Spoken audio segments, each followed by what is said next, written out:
আমার নাম মাসুদ। আমি আজকে আপনাদেরকে যে ঘটনাটি বলতে চলেছি সেটি শুনলে আপনারা অবাক হবেন। এরকম অদ্ভুত ধরনের গল্প হয়তো এর আগে আপনারা কখনো শোনেননি। সেহেতু এই গল্পটা শুনতে ভিডিও শেষ পর্যন্ত অবশ্যই থাকুন। মাসুদ নামের একজনের জীবনের ঘটনা আজকে আমি আপনাদের সঙ্গে শেয়ার করব। প্রিয় দর্শক, সকলে কেমন আছেন? স্বাগত জানাচ্ছি দ্য মেগাবক্সের নতুন আরও একটি এপিসোডে। প্রতিদিনকার মতো কণ্ঠে আমি আরজে ইমরান আপনাদের সঙ্গে আছি এবং আপনারা শুনবেন একজন ঝালমুড়িওয়ালার সঙ্গে কিভাবে একটা পরীর প্রেম হয়েছিল এবং কিভাবে সে পরীকে পেয়েছিল।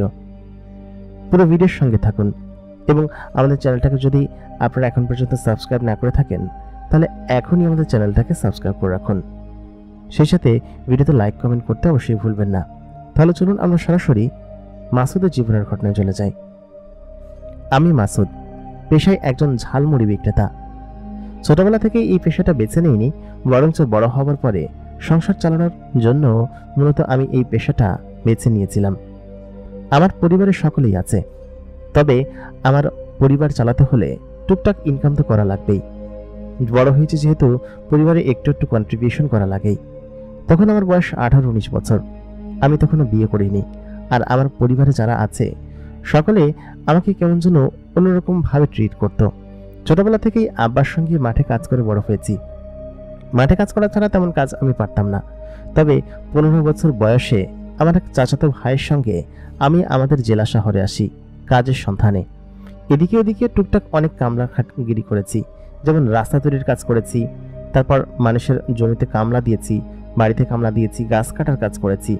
কিন্তু তাতে করে আমার তেমন কোনো ব্যবসাপাতি বা পুঁজি থাকতো না, কারণ তাতে করে বাড়িতে দিয়ে সংসার চালানোর মতো অবস্থা হয়তো করুণ হয়ে যেত। আমরা দুই ভাই ছিলাম। আমার বড় ভাই যে ছিল সে মোটামুটি বিয়ে শাদী করে আলাদা হয়ে গিয়ে নিজের মতো করে জমি জমা চাষ করে খায়। ওই বছর গেলে ধান চাল যা পায় তা টুকটাক দেয়। তাতে করে তো আর আমাদের চলবে না। আমার আব্বা একজন বৃদ্ধ কৃষক, ততদিনে বৃদ্ধ হয়ে গিয়েছিল। এই মাঠে কাজ করে যা আমাদের সংসার চলতো, জমি জমা তেমন ছিল না। চাচাতো ভাইয়ের সঙ্গে শহরে আসার পর এই টুকটাক এটা ওটা করে মোটামুটি দিন পার করছিলাম।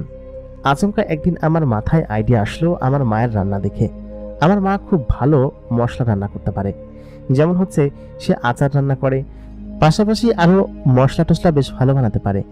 যেমন ডিম ভুনা করে সেই মশলাটা এত দুর্দান্ত হয়।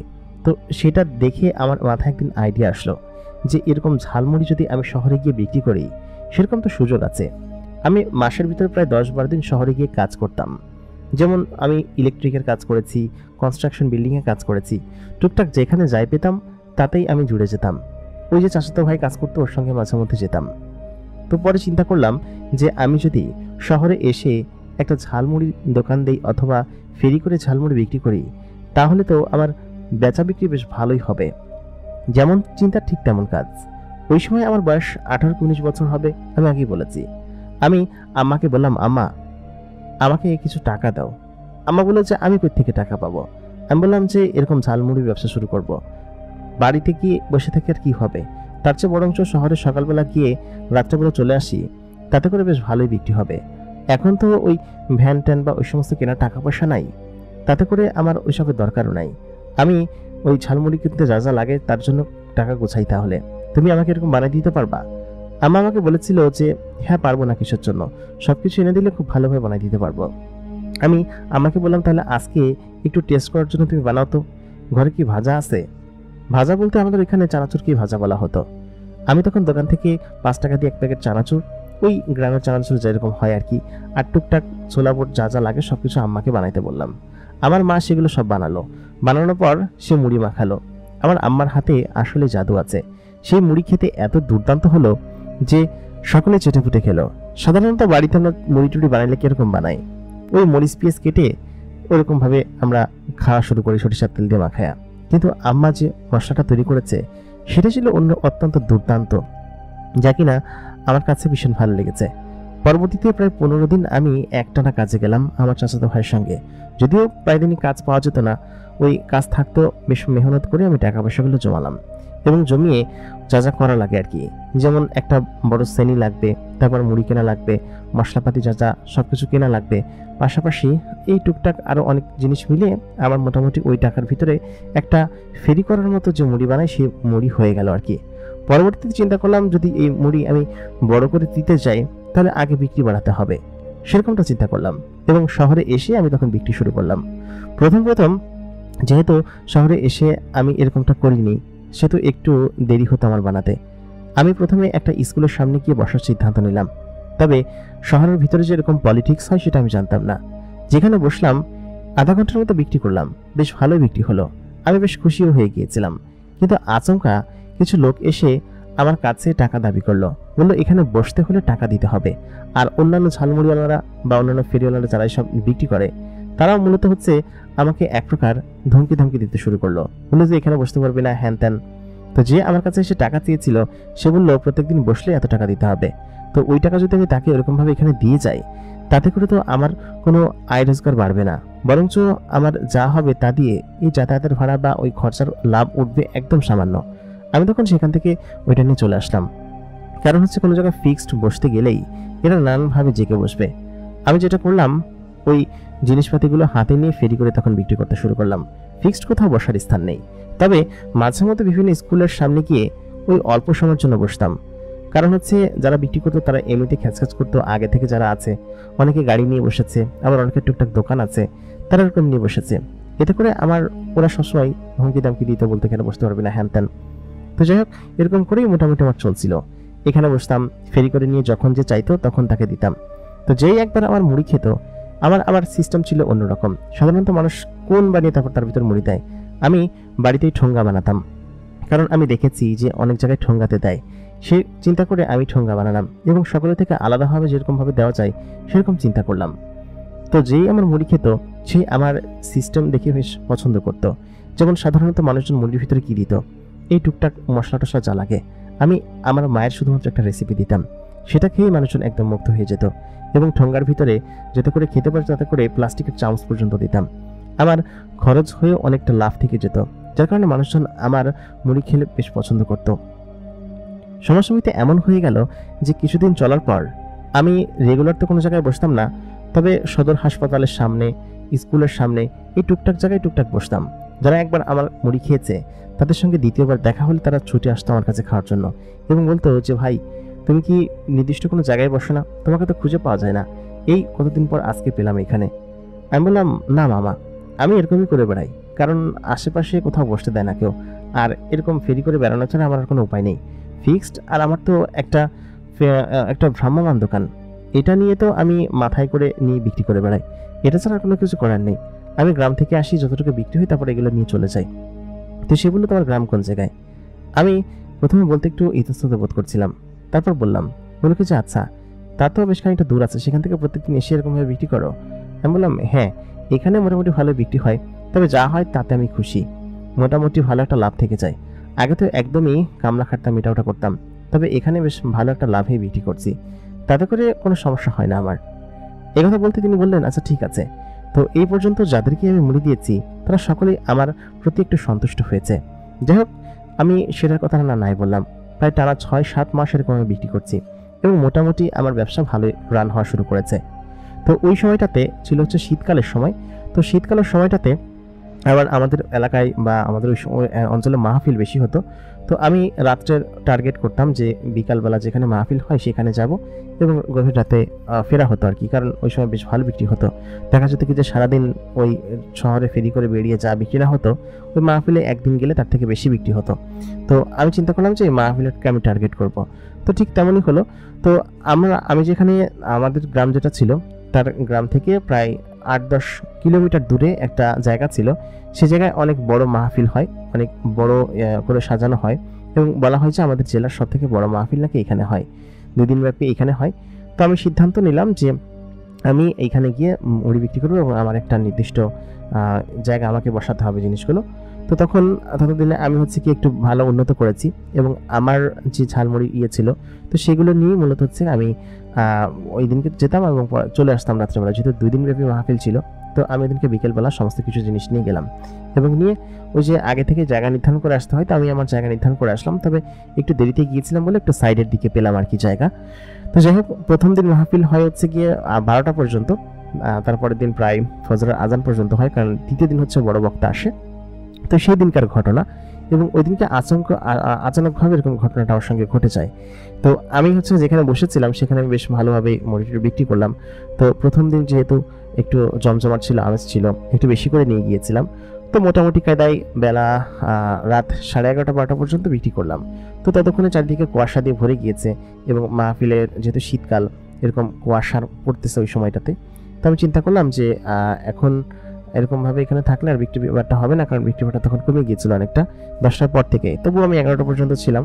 পরে ভাবলাম যে না, এগুলো নিয়ে এখন বাড়িতে চলে যাই, আর যা আছে সেগুলো হয়তো বাড়ির লোকজন খাবে, আবার কালকে নতুন মশলা বানিয়ে নিয়ে আসবো, সমস্ত কিছু বানিয়ে নিয়ে আসবো। তো এই শীতের মধ্যে থাকলে মুড়িও নষ্ট হয়ে যাবে। মুড়িটা খুব ভালোভাবে আমি ঢেকে রেখেছিলাম। তো আমি তখন সেই মুড়ির টুকরি এবং যা যা ছিল সমস্ত কিছু মাথায় তুললাম, আর যেটার উপর আমি রাখি বেঞ্চটা, সেই বেঞ্চটা আমি কাঁধে নিলাম।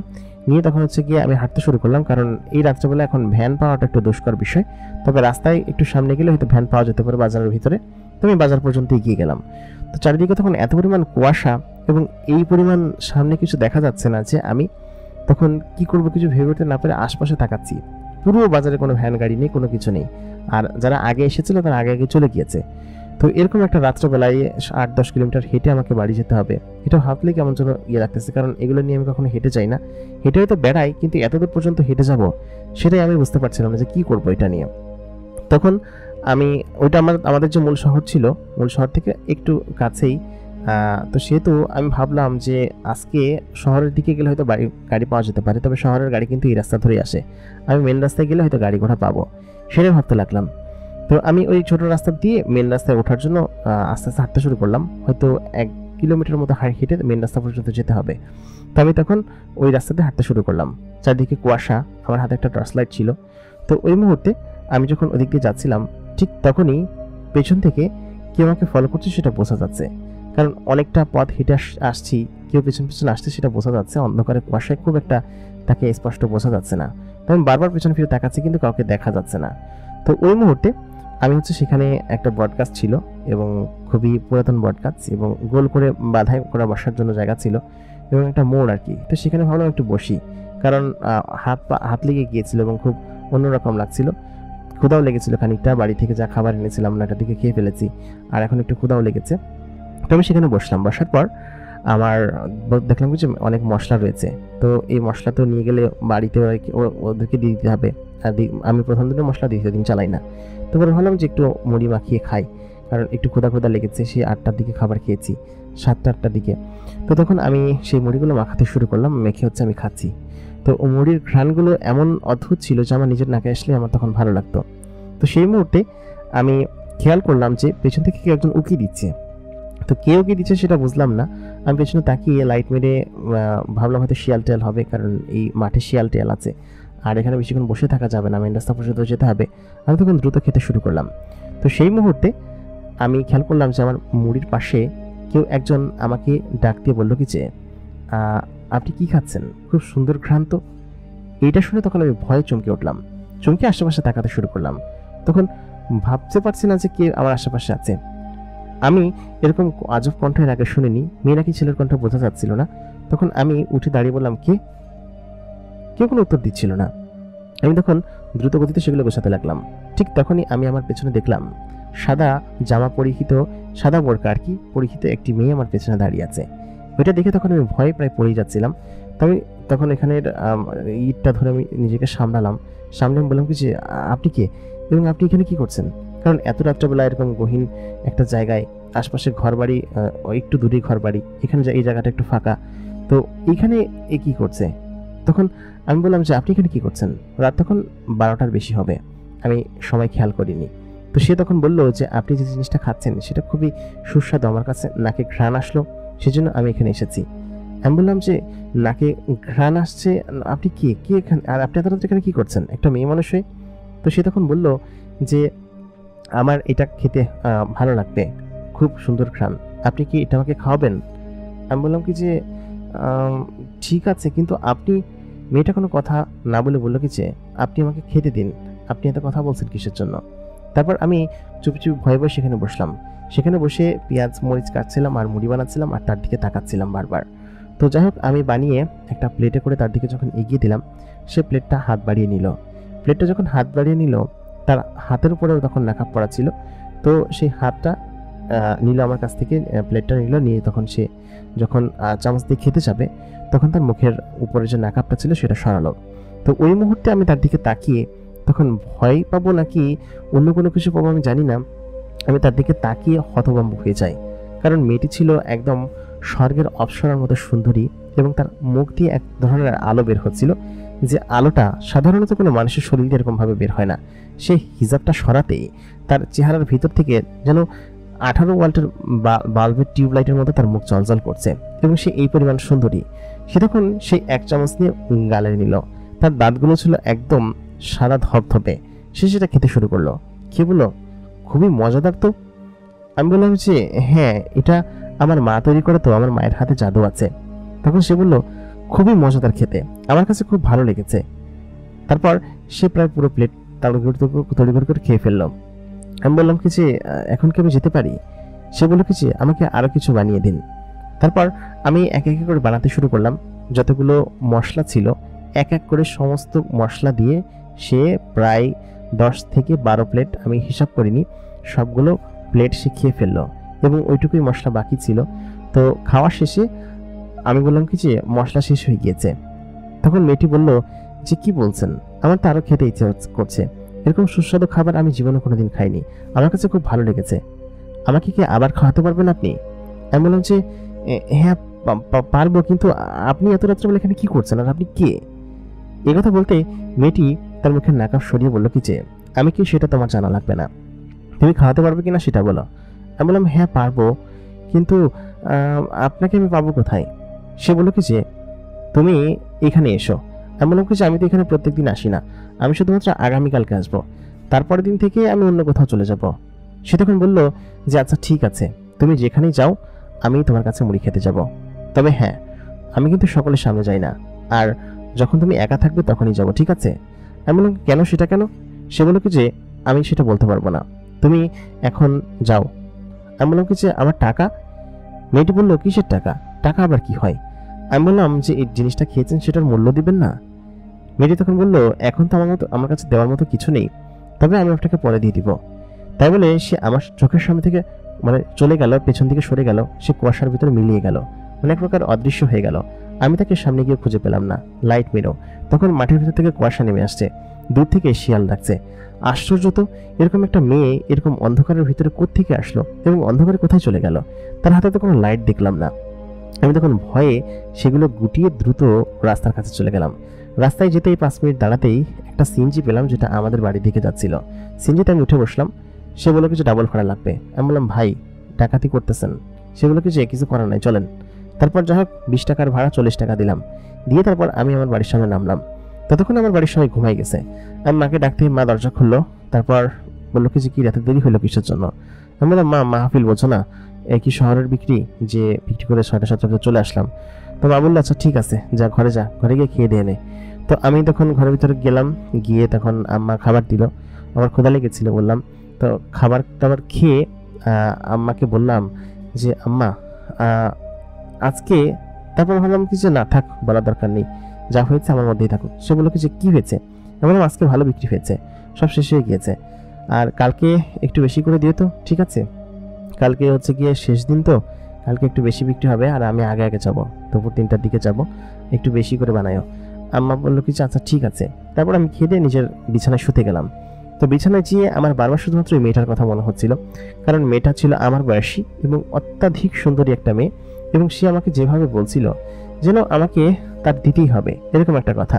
তবে সে যে আমাকে টাকা না দিয়ে চলে গেল, তাতে করে আমার একটু মেজাজ খারাপ হয়েছিল, কারণ সে প্রায় 100-150 টাকার মুড়ি খেয়ে গিয়েছে। এই টাকা আমাকে কে দিবে? এ টাকা আমার লস হলো না? যদিও লসের কিছু নেই, যা বিক্রি করেছি তা অ্যাভারেজে লাভই আর হবে, আর এগুলো তো আমি বাড়ি এনে তখন ওদেরকে খাইয়ে দিতাম, তাই না, আমার ভাই বোন যারা ছিল তাদেরকে। তো সে তো লসের কোনো ব্যাপার নেই। তবে মেয়েটা এরকম আচমকা এসে আচমকা খেয়ে চলে গেল এবং বলল আবার আসবে, কিন্তু আমি তো সেটাই বুঝতে পারলাম না, আবার আসবে মানে কি? মেয়েটা কই, ওইখানেই থাকে নাকি? মেয়েটাকে দেখে আমার প্রথম দেখায় পছন্দ হয়েছিল, তবে সে ওইখানে আশেপাশে থাকে সেটা আমি মনে মনে ভাবছিলাম। যাই হোক, ওই রাস্তা দিয়ে তো আমাকে পরের দিন যেতে হবে। আমার কেন যেন বারবার মেয়েটার চেহারা চোখে ভাসছিল। তারপর আমি ঘুমিয়ে পড়লাম। পরের দিন সকালবেলা উঠে আমি তো আর শহরে যাব না, আজকে মাহফিলে যাব, সেহেতু বেলা করেই উঠলাম ঘুম থেকে, উঠে খাওয়া দাওয়া শেষ করে গোসল টোসল করে দুপুর 2টার দিকে সমস্ত কিছু রেডি করলাম, মাকে বললাম রেডি করো। তো এই ঝালমুড়ি বিক্রি করার পর থেকেই আমার ব্যবসা মোটামুটি ভালোই চলছিল এবং খুব সুন্দরভাবে চলছিল। তো সেই মুহূর্তে আমি মেয়েটাকে দেখার জন্য আমি সেই গ্রামে, মানে যেই গ্রামে হচ্ছে গিয়ে গতকালকে দেখা হয়েছিল, সেই গ্রামে দাঁড়ানোর সিদ্ধান্ত নিলাম। তবে সেই গ্রামে ওই মাথায় হচ্ছে গিয়ে খানিকক্ষণ দাঁড়িয়ে মেয়েটার ব্যাপারে জিজ্ঞেস করছিলাম যে এরকম কোনো মেয়ে আছে কিনা। তো সে বললো কি যে এরকম কোনো মেয়ে তো এখানে নাই। এলাকার লোকজন বলতে লাগলো, ওই বটগাছের এখানে দাঁড়িয়েছিলাম। তো ওইখানে ভ্যানওয়ালা বলতেছে যে ভাই আপনি যাবেন, তাড়াতাড়ি চলেন, আমার দেরি আছে। তো আমি বললাম কি যে আচ্ছা ঠিক আছে ভাই চলেন। এখানে দাঁড়িয়ে কয়েকজনকে জিজ্ঞেস করলাম, এমনিতেই ভ্যান ভর্তি মালামাল, অন্য যাত্রী নিতে পারবে না। তো সেহেতু ভ্যানওয়ালা এমনিতেই মেসেজ করলাম তার। তো যদিও আমি ভাড়া ঠিক করে নিয়েছি, তো তারপর আমি তাকে সেই মাহফিলের কাছে নেমে তাকে ভাড়া মিটিয়ে দিলাম। ততক্ষণে ওইখানের প্রায় সমস্ত দোকানদাররা চলে এসেছে, আর এইখানে যারা বসে তারা ম্যাক্সিমাম রাত্রেবেলা চলে যায়, পরের দিন আবার আসে। তো আমি যেখানে বসি সেই জায়গাটা আমি আমার দোকান নিয়ে বসলাম এবং বসে তখন আমি সমস্ত কিছু রেডি করতে শুরু করলাম। তো ওই যে বললাম না যে এইখানের লোকজন আসলে কেমন জন, আমাদের দেশের লোকজন, যে কিছু হলেই তারা চাঁদা নিতে চলে আসে বা টাকা চাইতে চলে আসে। তো মাহফিলের ওইখানে যে কমিটি ছিল, কমিটির লোকজন বললো কি যে এখানে বসতে হলে টাকা দিতে হবে। তো বললাম কি কেন ভাই টাকা দিতে হবে, কিসের জন্য? তো বললো সবাই দিচ্ছে, তো দিতে সমস্যা কি? যাক জোর জবরদস্তি করে তারা টাকা নিল, আমাকে দিতেই হবে যেহেতু মাহফিলের তারা আয়োজন করেছে, তো সে তো দিয়ে দিলাম। তো তারপর আমি বিক্রি করতে শুরু করলাম, মোটামুটি 9-10টার মতো বিক্রি করলাম। তো বিক্রি করার এক পর্যায়ে আমি দেখলাম কি যে আজকে তো প্রায় সারা রাত ভরে বিক্রি হবে, তো খাবার যা আছে তাতে করে হয়ে যাবে আর কি, সারা রাত পর্যন্ত থাকা হয়ে যাবে। তো 2টার দিকে হচ্ছে মোনাজাত হবে, তো মোনাজাত পর্যন্ত আমি থাকবো না, কারণ হচ্ছে কি যারা কিনে আর কি তারা ওই 11টা-12টা পর্যন্তই কিনে খায়। তাই ওই মাদ্রাসার হুজুর ছাত্র যারা থাকে বা আশেপাশে এলাকার ছাত্রপাত্র যারা থাকে ওরা ওই 9টা-10টা পর্যন্তই থাকে, তারপর মাদ্রাসার ছাত্ররা চলে যায়। তো রাত তখন 12টা হবে। তো ওই মুহূর্তে দেখলাম কিছু বাচ্চা বিক্রি একদম কমে গিয়েছে, একদম শিথিল হয়ে গিয়েছে। আর এত রাত্রবেলায় সব ঝালমুড়ি কেউ খায় না। বা আমি আচার নিয়ে এসেছিলাম, আমার মা আচার বিক্রি বানাতো, সে আচারগুলো নিয়ে এসেছিলাম, আচারগুলো মোটামুটি ভালো বিক্রি হলো। তো আমি তখন ওইগুলো নিয়ে ভাবলাম যে চলে যাই, এখন যদি না যাই আমি সত্যি অনেক রাত্রে গেলে তখন গাড়ি ঘোড়া পাবো না। তো গতকালকের মতো ঠিক সেম পজিশনে আমি ওইগুলো নিয়ে হাঁটতে শুরু করলাম।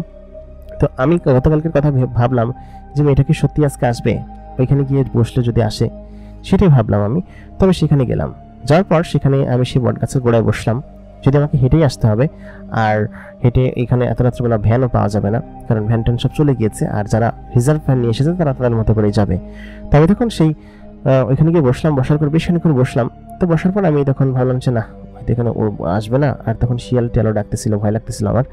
তখন আমি সেই ঝালমুড়ির টুকরি নিয়ে বাড়ি পর্যন্ত আসার জন্য রওনা দিলাম আর কি। তো সেই মুহূর্তে পেছন থেকে আমাকে ডেকে বললো কি যে তুমি চলে যাচ্ছ আমাকে না খাইয়েই। আমি তখন পেছন দিকে তাকিয়ে মেয়েটাকে দেখে আমার বুকের ভিতর বাড়ি মেরে উঠলো, কারণ ওই সময় পর্যন্ত আমি কারোর সঙ্গে প্রেম করিনি, এই প্রথম কোনো মেয়েকে দেখে আমার এত পরিমাণ ভালো লেগেছে। তো আমি তখন মেয়েটার পেছন দিকে ফিরে আমি মেয়েটার দিকে যখন তাকালাম, আমি বললাম যে আপনিই তো এতক্ষণ ছিলেন না, আপনার জন্য বসেছিলাম না আমি এতক্ষণ। তো মেয়েটা বললো যে আমি এতক্ষণ এখানে বসে তোমাকে দেখছিলাম তুমি কি করো। তো মেয়েটা আমাকে তুমি করে বলছিল, তাতে করে আমার কোনো কিছু যায় আসে না। তো যাক আমি তখন সেখানে বসে ওকে ঝালমুড়ি দিতে লাগলাম, তো সেগুলো খেতে লাগলো। তো আজকে অনেকগুলো অবশিষ্ট ছিল, আমি বলেছিলাম মাকে বেশি বানাতে। তো বেশ খানিকক্ষণ খাওয়ার পর বললো ভালো লেগেছে। তো আমি বললাম যে আপনি কি আচার খাবেন? তো সে আমাকে বললো যে তুমি কি এগুলোই করো? আমি বললাম হ্যাঁ এগুলো করেই আমি ইয়ে করি। তো মেয়েটা তখন আমার পাশে এসে বসলো, পাশে বলতে ওই যে গোল বটগাছের করে যে গোল কংক্রিট দিয়ে বানানো সেখানে বসলো। বসার পর বললো কি যে কিসের কথা জন্য বললে? আমি তখন বললাম আমার আম্মা আচার বিক্রি করে, আচার খাবে, বড়োর আচার আছে, তেঁতুল আমের আচার আছে। তো বললো কি যে এটা আবার কি হয় দেখি। তারপর সে হচ্ছে ওইটা আমার কাছ থেকে নিল আর কি, একটা প্লেটে করে তাকে উঠাই দিলাম। তো সেটা খেয়ে বললো এটা তো আরও মজাদার, খুব স্বাদের, খুব ভালো লেগেছে আমার কাছে। তো সেটা খেয়ে খেতে লাগলো। তো আমি শুধু তার দিকে তাকিয়েছিলাম। তো সে খানিকক্ষণ বাদে সে আমার দিকে তাকিয়ে বললো কি দেখছো? আমি বললাম না কিছু না, আপনার অনেক সুন্দর তো এই জন্য আপনাকে দেখছি। তো সে তখন বললো যে আমরা সুন্দরী হই, আমাদের সৌন্দর্য এরকমই। আমি বললাম আমাদের সৌন্দর্য মানে আপনি কোত্থেকে এসেছেন? মেয়েটি বললো তোমাকে কেন বলবো, তুমি চুপচাপ বসে থাকো, আমি যতক্ষণ বলবো ততক্ষণ বসে থাকো। তারপর সে আমাকে খানিকক্ষণ বাদে জিজ্ঞেস করলো যে তোমার বাড়িতে কে কে আছে? আমি বললাম বাড়িতে মা আছে, আব্বা আছে, এক ভাই আছে সে বিয়ে করে আলাদা থাকে, 2টা বোন আছে, এই আমাদের পরিবার। তো বললো বেশ সুন্দর পরিবার, তোমার মা আসলে খুব ভালো ইয়ে বানায় আর কি, তোমার মায়ের সঙ্গে দেখা করতে পারলে বেশ ভালো হতো। আমি বললাম কি যে আচ্ছা ঠিক আছে, আজকেও কি আপনি আমার টাকা দিবেন না? মেয়েটি বলল, না আমার কাছে কোনো টাকা নেই, তুমি যদি না খাওয়াতে চাও তাহলে না খাওয়াতে পারো। আমি বললাম, না আসলে ঠিক তেমন না, আমার একটু লোকসান হয়ে যাবে তো এই জন্য। তারপর মেয়েটি বলল, আমার কাছে কোনো টাকা নেই, তবে তোমাদের টাকা যদি কখনো জোগাড় করতে পারি তাহলে দিয়ে দিব, আর না হলে আমার কাছ থেকে একটা দামি জিনিস দিয়ে দিব, ঠিক আছে? আমি আমার এই গলার হারটা তোমাকে দিয়ে দিলে হবে? আমি দেখলাম গলার হারটা বেশ চকচক করছে, সোনালী কালারের, স্বর্ণ দিয়ে তৈরি নাকি আমি জানি না। আমি বললাম, আচ্ছা ঠিক আছে, না থাক, তোমার জিনিস তোমার কাছেই রাখো, আর কতটুকু বা লোকসান হবে, যদিও এগুলো নিয়ে বাসায় রেখে দিতাম, যাক তুমি খাও, সমস্যা নেই। হঠাৎ করে তুমি বলাই, সে বলে কি যে তুমি আমাকে তুমি করে বলছো কেন? আমি বললাম, তুমিও তোমাকে তুমি করে বলছো, আর তোমাকে দেখে মনে হচ্ছে তুমি আমার বয়সী, সেটা তুমি করে বললে সমস্যা কি? মেয়েটি বললো, আচ্ছা ঠিক আছে বলো। সে একদম মন ভরে সমস্ত কিছু খেলো, খাওয়ার পরে বললো কি যে, আচ্ছা ঠিক আছে এখন তাহলে আমি যাই। হ্যাঁ, আমি বললাম কি আচ্ছা ঠিক আছে। সে বললো যে কালকেও এখানে আসবে তো? আমি বললাম, না কালকে এখানে আসবো না, কালকে অন্যদিকে যাব, আর অন্যদিকে গিয়ে সেখানে হয়তো ডিউটি করতে হবে। তো ঠিক আছে তুমি থাকো, তাহলে আমি যাই। তাই বলে আমি তখন তাকে ওইগুলো খাইয়ে সব কিছু ইয়ে করে চলে আসলাম। মেয়েটি আবারও আজকে আচমকা কুয়াশার ভিতরে মিলিয়ে গেল। ততক্ষণে চারিদিকে শিয়াল কুকুর এগুলো ডাকা শুরু করেছে। আমি তার দ্রুত গতিতে মেন রোডের দিকে চলে আসলাম, এবং মেন রোডে এসে আবার গাড়িতে উঠে চলে আসলাম, যদিও আজকে গাড়ি পেতে বেশ খানিকটা দেরি হয়েছে। বাড়িতে আসার পর আমার কেন যেন মেয়েটার কথা বারবার মনে হচ্ছিল। আমি কাউকে বিনামূল্যে খাওয়াচ্ছি, সেটা আমি তাকে দেখে পছন্দ করেছি বলে তাকে খাওয়াচ্ছি, এটাই হচ্ছে আমার লজিক, যে মেয়েটাকে দেখে আমার বেশ ভালো লেগেছে, এই কারণে মূলত তার প্রতি আমার এরকম মনোযোগ এসেছে, বা তাকে আমি ফ্রিতে খাওয়াচ্ছি। তাছাড়া আমার মতো গরিব মানুষ কাউকে ফ্রিতে খাওয়ানোর মতো মানুষ নাকি? আমি তখন বাসায় এসে খেয়ে দিয়ে মেয়েটার কথা বারবার ভাবতে লাগলাম। ভাবলাম হয়তো মেয়েটার সঙ্গে আর দেখা হবে না, কারণ আমার সেদিকে আর যাওয়া হবে না। তারপর আমি পরের দিন রেস্ট নিলাম, কারণ হচ্ছে এমনিতে 2 দিন রাত জাগা হচ্ছে। রেস্ট নিয়ে তার পরের দিন আমি তখন শহরে আবার বিক্রি করতে শুরু করলাম। তো বিভিন্ন মাহফিল যখন থাকে তখন এই এত বড় মাহফিল হয় না, হয়তো গিয়ে 9টার মধ্যে আমি বাড়িতে ফিরে আসি আশেপাশে মাহফিল থাকলে। তবে ওই দিন শহরে গেলাম, শহরে গিয়ে আশেপাশে বেচা বিক্রি করে তখন রাত 9টা হবে। আমি আমাদের ওই দিনকার ভ্যান আছে, সেই ভ্যানে চড়ে আমি বাড়ির দিকে আসছি। তো বাড়িতে আসার পর আমাকে যে রাস্তায় মূলত হচ্ছে আমি নামি, সেই রাস্তায় আমাকে নামায় দেওয়া হলো, এবং ওই ভ্যান চলে গেলাম সোজা হাইওয়ে রাস্তা ধরে অন্য বাজারের দিকে। তো আমাদের ওই রাস্তা থেকে নেমেই আমার বাড়ি পর্যন্ত প্রায় 0.5 কিলোমিটার রাস্তা আমাকে হেঁটে যেতে হয়, কারণ এদিকের ভ্যান খুব একটা পাওয়া যায় না। তবে হেঁটে যাচ্ছি। তো রাত 9টা মানে তখন বেশ গভীর রাত। আচমকা আমার আশেপাশে একটা অন্যরকম সুঘ্রাণ আমি পেতে শুরু করলাম, ফুলের সুঘ্রাণ। রাত্রেবেলা সাধারণত এরকম সুঘ্রাণ শীতকালে এরকম পায় না, বেশ ঠান্ডা পড়েছে। তো আমি সেই ঠান্ডার ভিতরেই সবকিছু মাথায় এবং হাতে নিয়ে হেঁটে যাচ্ছি। তো সেই মুহূর্তে একটা সুঘ্রাণ আমার পেছন পেছন আসছে। আমার প্রায় 1-200 মিটার হেঁটে ফেলেছি, সুঘ্রাণটা কোনোভাবেই যায় না। তো তখন আমার কাছে মনে হলো যে এই পরিচিত সুঘ্রাণটা এর আগে আমি কোথাও যেন পেয়েছি, 3 দিন আগের ঘটনা, তার সঙ্গে আমার দেখা পেয়েছে। তো ঠিক তখনই মেয়েটা পেছন থেকে ডেকে বলল, এই যে তুমি কি আমাকে শুনতে পাচ্ছ? আমি পেছন দিকে তাকিয়ে কাউকে দেখতে পেলাম না, তবে তার কণ্ঠ আমার স্পষ্ট মনে আছে। আমি বললাম, তুমি কোথায়? তুমি, তোমাকে তো দেখা যাচ্ছে না। মেয়েটা তখন কুয়াশার ভেতর থেকে আমার সামনে বেরিয়ে আসলো, এসে বলল কি যে এই তো আমি এখানে, আজকে আমাকে কিছু খাওয়াবে না? আমি বললাম যে তোমার বাড়ি না অন্য জায়গায়, তাহলে তুমি এখানে কি করছো? সে তখন বলল, এত কথা বলো না তো, তুমি দাও, তোমার কাছে কি আছে? আমার কাছে খুব ভালো লাগে খেতে। আমি বললাম, আচ্ছা ঠিক আছে, কিন্তু এখানে কিভাবে দিব? তুমি আমার বাসায় চলো, আমার বাসার কাছাকাছি যেহেতু এসেছো, মায়ের সঙ্গে দেখা করে যেও, তুমি বলেছো মায়ের সঙ্গে দেখা করবে। সে বললো, অন্য একদিন দেখা করব, তুমি দাও তো আগে আমাকে। তারপর আমি সেখানেই ওইটা খুললাম আর কি। চারিদিকে তখন কেউ নেই, রাস্তাঘাটেও কেউ নেই, গ্রামের রাস্তা যেহেতু, আর সকালে ততক্ষণে ঘুমিয়ে পড়েছে, শীতকাল যেহেতু, আর ওই সময় গ্রাম অতটা উন্নতও ছিল না, বিদ্যুৎও থাকতো না। তো সে তো আমি সেখানে বসলাম, বসে আমার সেই ইসের লাইটটা জ্বালালাম। এখানে আমার বিক্রির এখানে ছোট একটা লাইট ছিল, সেটা জ্বালালাম।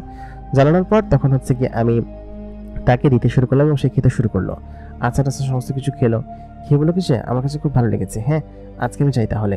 আমি বললাম, এই শোনো, তুমি প্রত্যেকদিন এরকমভাবে আমার কাছ থেকে খেয়ে যাচ্ছ, আমি আসলে এরকম ফ্রিতে দিলে তো ফকির হয়ে যাব, এমনিতেই আমার পরিবারের এত অভাব অনটন। মেয়েটা তখন বলল, সত্যি? আমি বললাম, হ্যাঁ সত্যি, তুমি জানো না আমার পরিবারের কি অবস্থা। আমি তো আগে কামলা খাটতাম, মাঠে জল দিতাম, বিভিন্ন যে কনস্ট্রাকশনে কাজ করতাম, তারপর শুরু করলাম মুড়ির ব্যবসা। এই মুড়ি বিক্রি করে আমার কতই বা লাভ হয়, তারপর তুমি যদি এরকম খেয়ে ফেলো। আমি এরকম করার কথা শোনাতাম না, কিন্তু কেন জানি আমার মুখ ফসকে কথাগুলো বেরিয়ে গেল। আমি তখন তাকে বললাম যে এরকম এরকম। আমার পরিবারের কথা শুনে সে বলল, আসলে আমি এসব জানি না তো মানুষেরা কিরকমভাবে থাকে, সেই জন্য আমি আসলে বুঝতে পারিনি। তবে আমি তোমার টাকা পরিশোধ করে দেবো আগামীকালকে। আগামীকালকে তোমার বাড়িতে আমি আসবো, ঠিক আছে? আমি বললাম, তুমি আমার বাড়িতে কিভাবে আসবে? আর তুমি কে? এবং তুমি কোত্থেকে এসেছো বলো তো? আমার বাড়ির কাছে এর আগে যেখানে গিয়েছিলাম সেই জায়গাটা তো অনেক দূরে। মেয়েটি তখন বলল, আসলে আমি তোমাদের জগতের কেউ না। এই কথা শুনে তখন আমার কিঞ্চিত ভয় লাগতে শুরু করলো। বললাম, আমাদের জগতের কেউ না মানে? তাহলে তুমি কোত্থেকে এসেছো? মেয়েটি তখন আমাকে বলল যে আমি ওই জায়গা থেকে এসেছি, ওই দূর থেকে। আমি তখন তার ইশারা দেখে কিছু বুঝতে পারছিলাম না। তার সঙ্গে কথা বলতে আমার ভালো লাগে, তার প্রতি একটা অন্যরকম আলাদা মায়া মহব্বত আমার তৈরি হয়েছে ততদিনে, এবং তার প্রতি একটা অন্যরকম মায়া কাজ করে। এটা কিসের মায়া আমি জানি না, আমার এই অনুভূতিটা বা কিসের তাও আমি বলতে পারবো না। তবে সে আমাকে বলল যে আমরা কোনো আশরাফুল মাকলুকাত না, মানুষ জাতিদের মধ্যে কেউ না, আমি হচ্ছি একটা জিন, আমার নাম তুবা। এই কথা বলতেই তখন আমি ভয় পেয়ে গেলাম, আমার বুক ধড়ফড় করতে শুরু করলো। আমি বললাম, পরি? পরি কি মানুষকে দেখা দেয় নাকি, বা পরি কি মানুষের জগতে আসে নাকি? তখন তুবা পরি মেয়েটি বলল যে আসি, আমি তোমার ওই ঝালমুড়ির ঘ্রাণ শুনে এসেছি। আসলে আমার এইসব জিনিস খেতে খুব ভালো লাগে, আমাদের ওইখানে না এসব জিনিস পাওয়া যায় না। আমি জানি না কেন তোমার ওই ঝালমুড়ির ঘ্রাণ শুনে আমার কাছে বেশ ভালো লেগেছে, বা তুমি যে মশলাটা নিয়ে যাচ্ছিলে সেই মশলাটার ঘ্রাণ আমার নাকে আচমকা আসে, এবং সেটা শুকিয়ে আমার কাছে বেশ ভালো লেগেছে। এই জন্যই মূলত হচ্ছে আমি তোমার কাছে এসে তোমার কাছে বসে খাওয়া শুরু করেছি, বুঝতে পেরেছো? না হলে আমি সাধারণত আসতাম না, আর আমরা মানুষকে দেখাও দেই না। তোমাকে আমার বেশ ভালো লেগেছে বলে তোমার কাছে এসে আমি খাচ্ছি, না হলে হয়তো আর এখানে আসতামও না। তখন আমি বললাম যে তুমি যে আমাকে সমস্ত কিছু বলে দিলে, আমি যদি তোমার কোনো ক্ষতি করি? মেয়েটি তখন হাসলো, হেসে বলল যে আমি প্রথম দিনই তোমাকে দেখিয়ে বুঝেছিলাম যে তুমি ক্ষতি করার মতো মানুষ নাও, তুমি একজন ভালো মানুষ। তুমি আমার হেল্প করবে সেটা আমি খুব ভালোভাবে জানি, এবং আমাকে যে খাইয়েছো তার জন্য আমি তোমার প্রতি কৃতজ্ঞ। তবে তোমরা যে এত গরিব সেটা আমি জানতাম না। দেখি আমি আগামীকালকে যখন তোমার কাছে আসব, তখন আমি তোমার জন্য কিছু একটা নিয়ে আসবো, ঠিক আছে? তাই বলে মেয়েটি আমার চোখের সামনে থেকে এবার অদৃশ্য হয়ে গেল। সে একটু দূরে গিয়ে অদৃশ্য হলো না, তার মানে এতদিন সে সত্যি সত্যি অদৃশ্য হয়েছে। এবং তুবা যে একটা পরী সেটা শোনার পর প্রথমে ভয় লেগেছিল, কিন্তু পরবর্তীতে তার কথা শুনে আমি খানিকটা সাহস পেয়েছি। এবং সে যখন আমাকে এই কথা বলল, তখন আমি মনে মনে ভেবেছি যে সে আসলেই একটা পরী, এবং পরীর মতোই সুন্দর। এই জন্যই সে এত সুন্দরী, শুরুর দিন থেকে সে এই কথা বলে আসছে। তবে আমি যে কোনোদিন একটা পরীর দেখা পাবো সেটা আসলে আমি ভাবতে পারিনি। আমি তখন সেই ঝালমুড়ি সমস্ত কিছু নিয়ে বাড়িতে যাই। ওদিনকে আমি বেশ খুশি ছিলাম এবং বেশ আনন্দিত ছিলাম। সাধারণত জিনপরি কাউকে দেখা দেয় না, আমাকে দেখা দিয়েছে। ছোটবেলায় জিনপরির গল্প অনেক শুনেছি আমার দাদার কাছ থেকে। দাদা মারা যাওয়ার পর থেকে এই গল্পগুলো আর কারোর কাছ থেকে শোনা হয়নি। তবে দাদা অনেক গল্প বলতো যে পরীরা এরকম মানুষকে দেখা দেয়। কিছু পরী আছে বেশ খারাপ, মানুষকে ধরে নিয়ে যায়।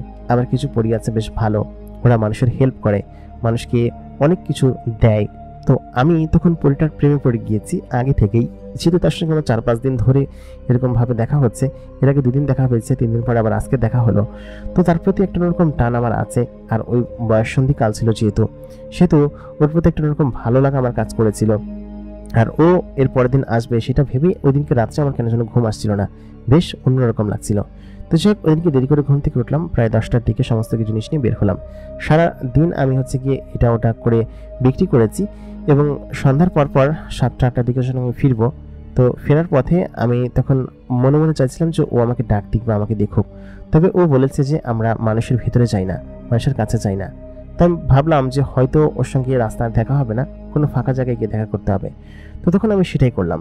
আমি তখন বাড়িতে চলে আসলাম ওই রাত্রেবেলা, কারণ ও যেহেতু আমাকে দেখা দেয়নি, কারণ মানুষ হচ্ছে আশেপাশে, আমি ভ্যানে চলে এসেছি বাড়ি পর্যন্ত, সেহেতু আমাকে দেখা দেবে না সেটা আমি জানি। তো রাত তখন 12টার কাছাকাছি হবে, ওইদিকে ঘুমাইনি। খাওয়া দাওয়া শেষ করে আমি সেই জিনিসগুলো নিয়ে আমি বসে আছি যে কখন ও আসে। তো আচমকা আমার জানালায় একটা টোকা পড়লো। তো আমি জানি যে আমার ঘর চেনে, আমার বাড়ি চেনে, সমস্ত কিছু চেনে, আর ও একটা পরি যেহেতু ওর ওইসব কিছু চেনার প্রয়োজন হয় না। ও তখন দরজা টোকা দিল। আমি দরজা খুলতেই খেয়াল করলাম দরজার ওই পাশে ও দাঁড়িয়ে আছে, এবং ওই তার সুন্দর চেহারাখানি দেখা যাচ্ছে, একদম চলচল করছে লাইটের মতো। আমি তখন সঙ্গে সঙ্গেই সেই জিনিসগুলো নিয়ে ঘর থেকে বেরিয়ে পড়লাম। বেরিয়ে আমি বাইরে আসলাম, বললাম যে তুমি এত দেরি করেছো আসতে? ওগুলো কি যে আসলে তোমাদের এদিকটায় আসা হয়নি তো কখনো, এই জন্য তোমাকে খুঁজে পাচ্ছিলাম না। তবে তোমাকে দেখেছি, আমি দেখে এখন এসেছি। তবে তুমি কিন্তু চাইলে আমার ঘরে আসতে পারতে, এটা আমি ওকে বললাম। ও তখন বললো যে তোমার ঘরের ভিতরে যাব?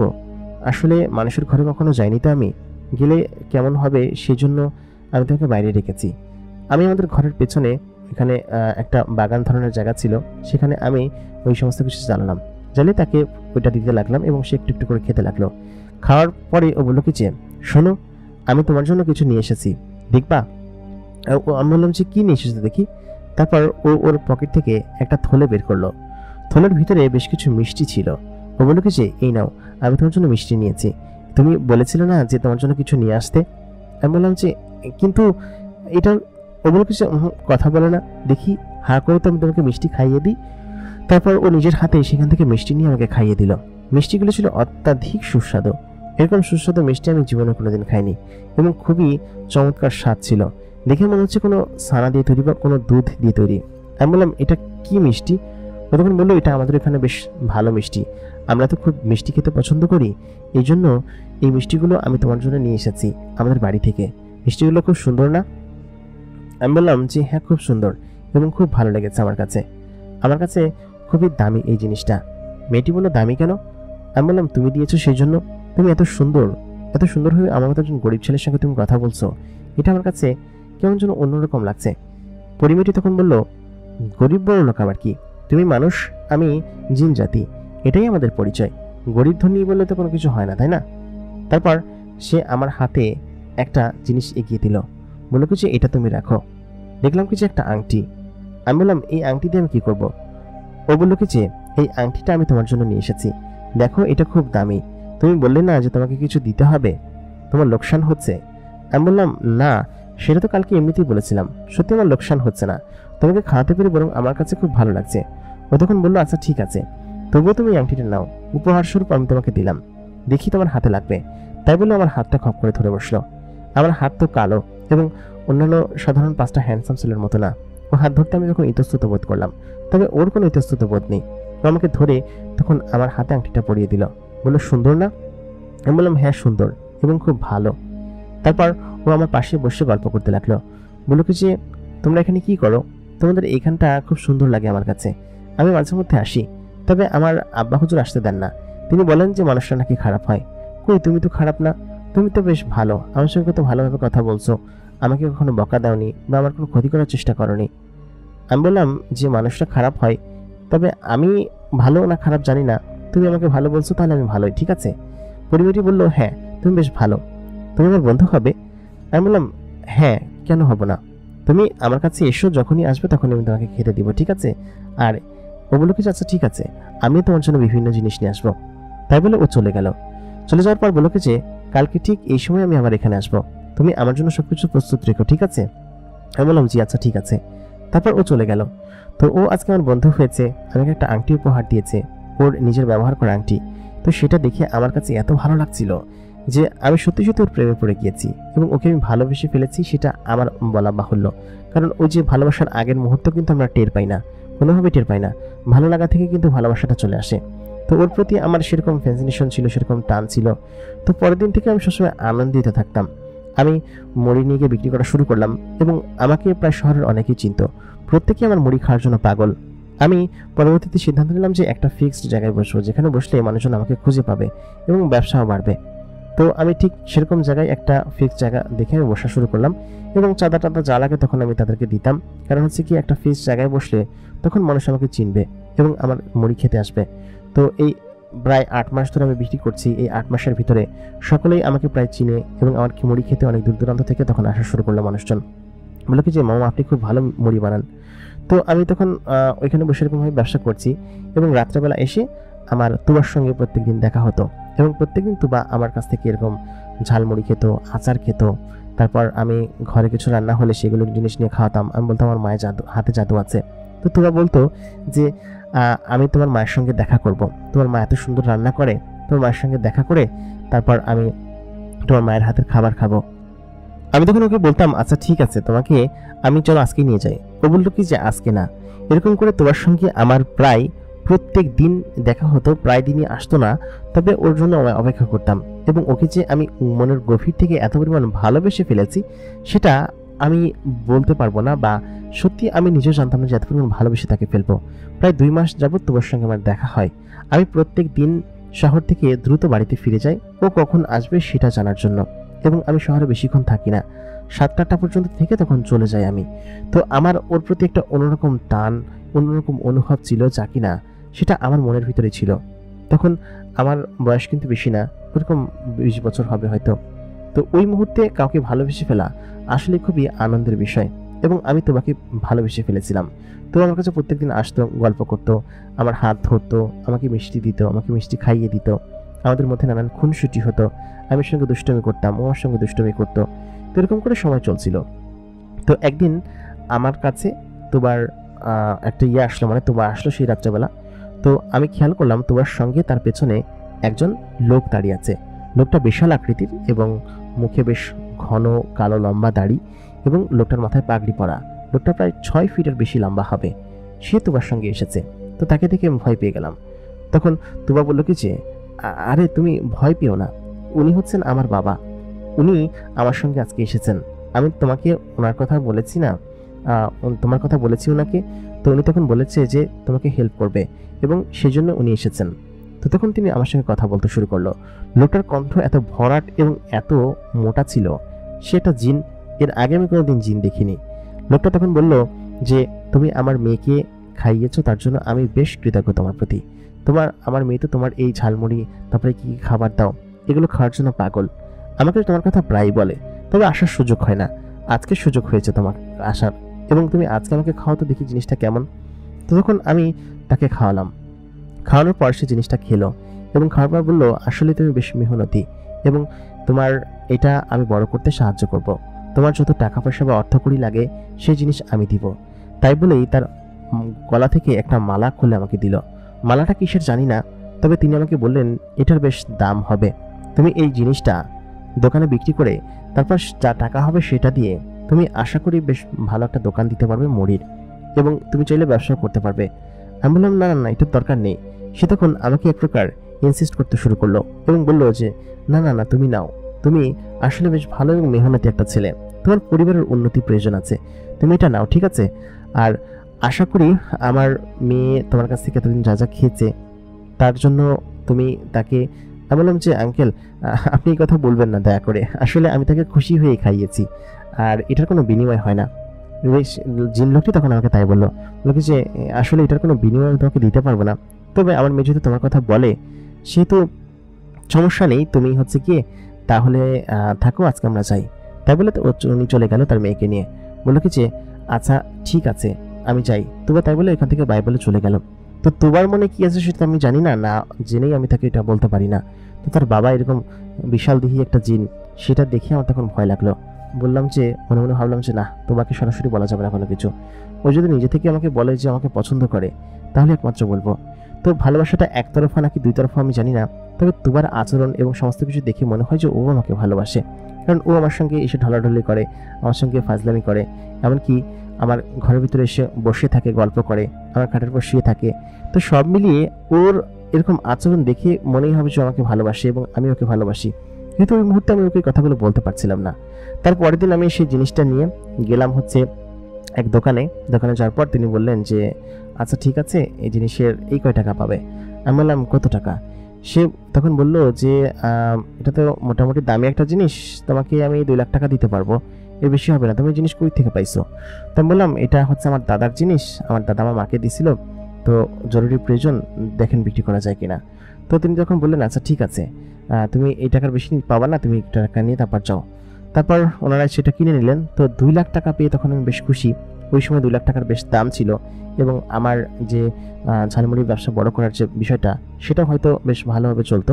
তো তখন আমি সেটা করলাম, নিলাম আর কি। তো ওটা বিক্রি করার পরের দিন আমি তুবার জন্য অপেক্ষা করলাম। তো তুবা ওই দিনকে আসলো না। না আসার পরে হচ্ছে গিয়ে তখন আমি পরের দিন শহরে গিয়ে ওইখানে একটা দোকান খালি হবে কিনা সেটা বলে দিলাম ওদেরকে। তারা বললো কি যে এই দোকানটা আগামী মাসে খালি হবে। তো আগের মাস আসতে আর 6-7 দিন বাকি ছিল। তো এই 6-7 দিন আমি তোমার জন্য অপেক্ষা করতে লাগলাম। তো তুবা আসছিল না, কেন আসছিল না জানি না, মাঝে মধ্যে এরকম দেরি করে, 6-7 দিন 10-12 দিন হয়ে যায় ও আসে না। ও বলে যে আমি আসতে পারি না কারণ আমার নানান কাজ থাকে, বা আসতে দেয় না আব্বা আম্মা, তো এই কারণে হয়তো ও আসছিল না। তো যাক, সপ্তাহখানিক পরে আমি দোকান নিলাম, এবং দোকান নেওয়ার পরে আমি আমার নাম সহকারে এখানে লিখলাম, লিখে তারপরে ভ্যানের কার্ড বানালাম যে ভ্যান ভিতরে রেখে বিক্রি করবো। তারপর দোকানের ভিতরে জায়গা টাকা সমস্ত কিছু সেট আপ করলাম। তারপরে করে আমার বেশ খানিকটা অর্থ বেঁচেছিল, সেগুলোতে আমি দোকানে অন্যান্য মালটার উঠালাম। তো এক প্রকার দোকান বেশ ভালো রানিং হলো এবং বিক্রি করতে শুরু করলাম। তো আমার সুখের সময় চলে আসলো, কারণ বিক্রি বেশ বেড়ে গেল। দূর দূরান্ত থেকে আমার মুড়ি খাওয়ার জন্য মানুষজন ছুটে আসতো এবং এক প্রকার সিরিয়াল লেগে যেত, এরকম একটা অবস্থা ছিল। তো প্রায় 15 দিন পার হয়ে গেল, ততদিন তুবা আসছিল না। তো কেন আসছিল না সেটা আমি জানি না, কারণ হচ্ছে গিয়ে ওরকম মাঝে মধ্যে দেরি করে, তবে এত দেরি করে না। তো ওকে না দেখতে পারলে আমার কেমন যেন খারাপ লাগতো, খুব কষ্ট হতো। তো এরকম করে আমি ওর জন্য অপেক্ষা করতে শুরু করলাম। তো প্রায় মাসখানিক সময় মাঝখানে কেটে গেল, তখন ও আসছিল না। তখন আমি প্রায় ওর জন্য পাগল প্রায় হয়ে গেলাম, কারণ সবসময় ওর জন্য অপেক্ষা করতাম, ও কেন আসছে না আমার কাছে, এটা ভেবেই তখন আমার মন খারাপ হতো। তো একদিন সন্ধ্যার দিকে আমি আমার নিজের ঘরের ভিতরে বসে আছি, বসে হচ্ছে গিয়ে আজকের হিসাবপাতি করছি। সন্ধ্যার পরপর রাত তখন 11টা হবে। তো ওই সময়টাতে আমি বসে হিসাবপাতি করছি। তো ঠিক সেই সময় আমার নাকে একটা সুঘ্রাণ ভেসে আসলো। সুঘ্রাণটায় তখন আমি দেখলাম কিছু তুবা এবং তার আব্বাজান আমার কাছে এসেছেন। তো আসার পর আমাকে তখন সেই জিনটা বললো কি যে শোনো, ও তো অনেকদিন তোমার এখানে আসে না, আজকে ওকে খাওয়াও, ওর শেষ খাওয়া, এরপরে হয়তো আর আসতে পারবে না। তা বললাম কেন? তখন তুবা বললো কি আমার বিয়ে ঠিক হয়েছে, আমি হয়তো আর আসতে পারবো না, সেহেতু আমাকে বিয়ে করে চলে যেতে হবে। তবে আসবো, মাঝে মধ্যে আসবো তোমার সঙ্গে দেখা করতে এবং আমার জামাইকে নিয়ে তোমার সঙ্গে আসবো। তো এই কথা শোনার পর তখন আমার মাথায় আকাশ ভেঙে পড়লো যে এটা কোনোদিন সম্ভব? যাকে আমি আমার জীবন উজাড় করে এতদিন ভালোবেসেছি, সে আমাকে এই কথা যখন শোনালো, তখন আমার মনটা একেবারে খারাপ হয়ে গেল। এবং তাকে আমি সেদিন শেষবারের মতো খাইয়েছিলাম এবং শেষবারের মতো দেখেছিলাম। এই দিনকার পরে তোবা তার বাবার সঙ্গে চলে গেল এবং যার সময় আমার দিকে তাকিয়ে একটা হাসি মুখ করে চলে গেল। সেই হাসি মুখটা এখন পর্যন্ত আমার চোখে ভাসে, যে সে এরকমভাবে চলে গেল। আমার ভালোবাসার কথা তাকে যদি আমি আগে বলে দিতাম, তাহলে কি সে মানতো নাকি মানতো না? নাকি মানুষ এবং পরীর ভালোবাসা কখনো সম্ভব নয়? আমার জীবনে একটা পরী এসেছিল যে আমি তাকে পছন্দ করতাম এবং সে আমাকে পছন্দ করতো কিনা আমি জানি না, তবে আমার একতরফা ভালোবাসা এখন পর্যন্ত তার জন্য আছে এবং আমার ব্যবসা এখন অনেক বড় হয়েছে। ওই পুরো শহরের ভিতরে সকলে এক নামে চেনে আমার দোকানটাকে। কিন্তু তুবার দেওয়া সেই আংটিটা আমি এখন হাতে পরি এবং হাতে পরে আমি শুধুমাত্র তার জন্য চিন্তা করি এবং তার কথা মনে করে আমি কান্না করি, কারণ সে কোথায় আছে। আমি মাঝে মধ্যে ঘরের ভিতরে মুখ বন্ধ করে চিৎকার করে কান্না করি, তুবা তুমি কোথায়? কারণ জীবনের প্রথম ভালোবাসা, সেই ভালোবাসাটা কি সহজে ভোলা যায়? যদিও পরবর্তীতে আমি বিয়ে শাদী করেছি এবং বিয়ে শাদী করার পর আমার সংসার আছে, সমস্ত কিছু আছে, কিন্তু ওর কথা চিন্তা হলে মনে হলে তখন আমার বুক ফেটে কান্না আসে। ওর আংটিটা দেখলেই আমার ওর কথা মনে পড়ে এবং ওই আংটিটাই একমাত্র ওর সম্বল, যেটা কিনা ও আমার কাছে রেখে গিয়েছিল। ওর সেই হাসি মাখা মুখ, সেই সুন্দর চোখ, সেই সুন্দর চেহারা এখন আমার চোখে ভাসে। তবে কি কোনোদিন আমার জীবনে আসবে? আর যদিও তার হাজবেন্ড সহকারে আসতো, তাও আমি খুশি হতাম যে ও আমার এখানে আসছে। আমি বিশ্বাস করি যে ও একদিন আসবে, তবে সেদিন হয়তো ও আমার থেকে যোজন যোজন দূরে থাকবে আমার মনের থেকে, কারণ ওর তো তখন বিয়ে হয়ে গিয়েছে। প্রিয় দর্শক, আমাদের আজকের ঘটনাটি আপনাদের কাছে কেমন লাগলো কমেন্ট করে জানাতে ভুলবেন না। আসলেই বেশ হৃদয় বিদারক একটি ঘটনা। ভালোবাসা আসলে অদ্ভুত হয়, আর একতরফা ভালোবাসা সেটা তো কাউকে বলাও যায় না। তো এই ভাইটির ঘটনা আসলে বেশ হৃদয় বিদারক ছিল। আশা করি ঘটনাটি আপনার কাছে ভালো লেগেছে। যদি ভালো লেগে থাকে তাহলে অবশ্যই লাইক করবেন, কমেন্ট করবেন, শেয়ার করবেন। এতক্ষণ কণ্ঠে আমি আরজি ইমরান আপনাদের সঙ্গে ছিলাম এবং আপনারা দেখছেন দ্য মেগা বক্স। মেগা বক্সের গল্পগুলো ভালো লাগলে অবশ্যই আমাদের চ্যানেলটিকে সাবস্ক্রাইব করে রাখুন। দেখা হবে পরবর্তী এপিসোডে। ততক্ষণ পর্যন্ত সকালে ভালো থাকবেন, সুস্থ থাকবেন। খোদা হাফেজ।